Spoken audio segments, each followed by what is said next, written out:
How to cancel an Airbnb booking for a refund. First of all, go ahead and open Airbnb application on your device. Once you open it, all you have to do is simply tap on this trip option from the bottom navigation bar. Now over here you should be able to find a long list of trips that you have made, or you can even access the history over here.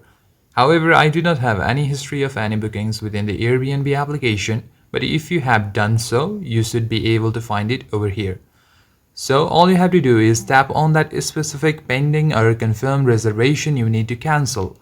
Then scroll down to the reservation details and select cancel reservation.